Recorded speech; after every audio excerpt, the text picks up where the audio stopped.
Hey everybody, I wanted to show you some other stuff that kind of confirms some of the stuff I've been showing you.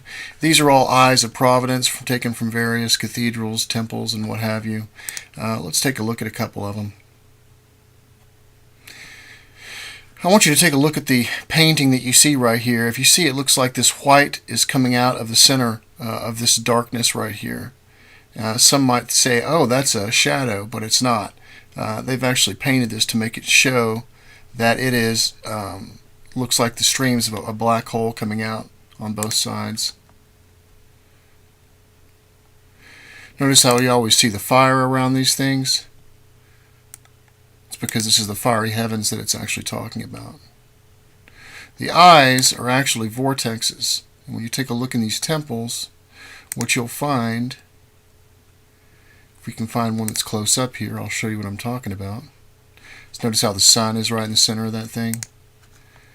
It's talking about the invisible spiritual central sun, which is located at Kether, which is at the very top.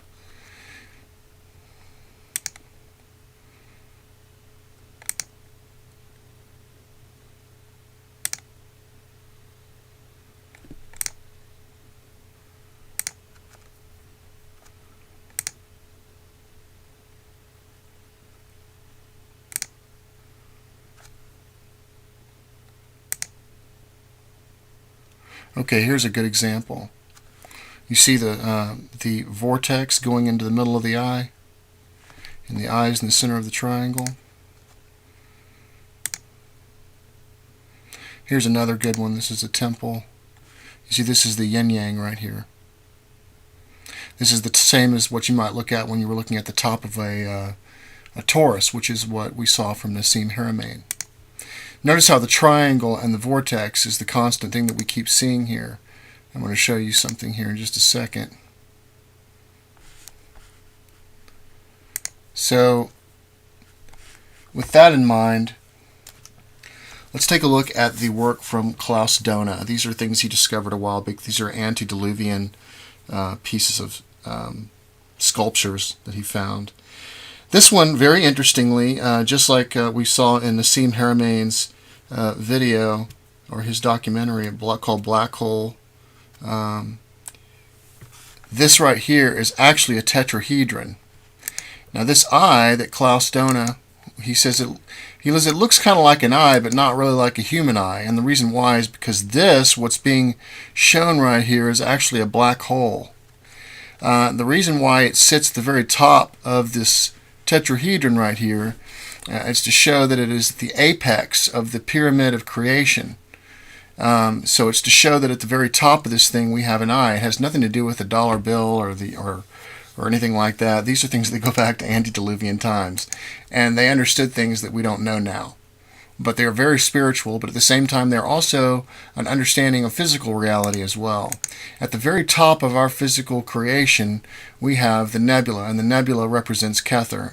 And sitting in the very center of that trapezium, which is a triangle that has the same slopes as the pyramid, the Great Pyramid, there sits a black hole.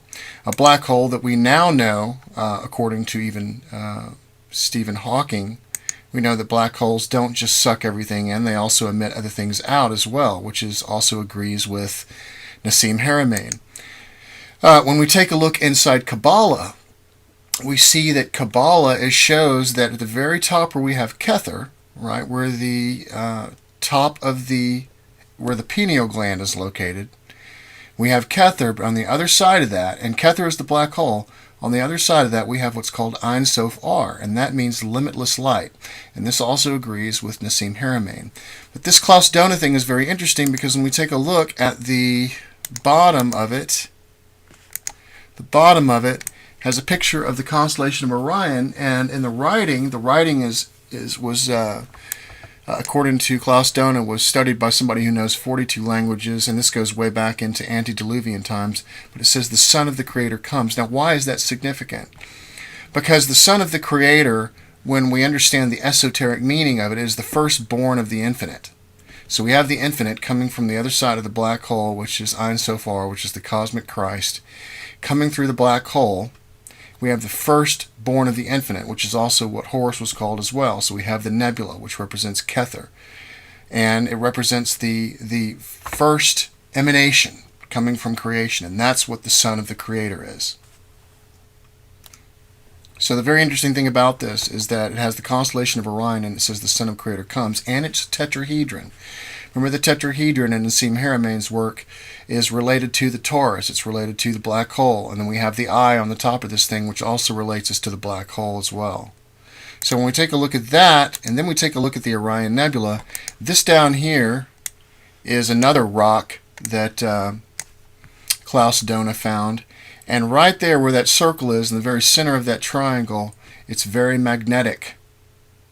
And I want you to notice the spinning motion that comes off of this rock right here. Now when we take that and we plug it into what we see on the Orion Nebula trapezium, you'll note that the triangle and what we see on the trapezium, it's the same angles. But not only that, the circle that you see in the very center of this triangle is the same as what you see as this circle right here. It's the same width as the circle that you see right in the very center of the triangle here. And you can see it as this bright area that goes right around here. It's the same width as this circle. So if we come over here and take a look,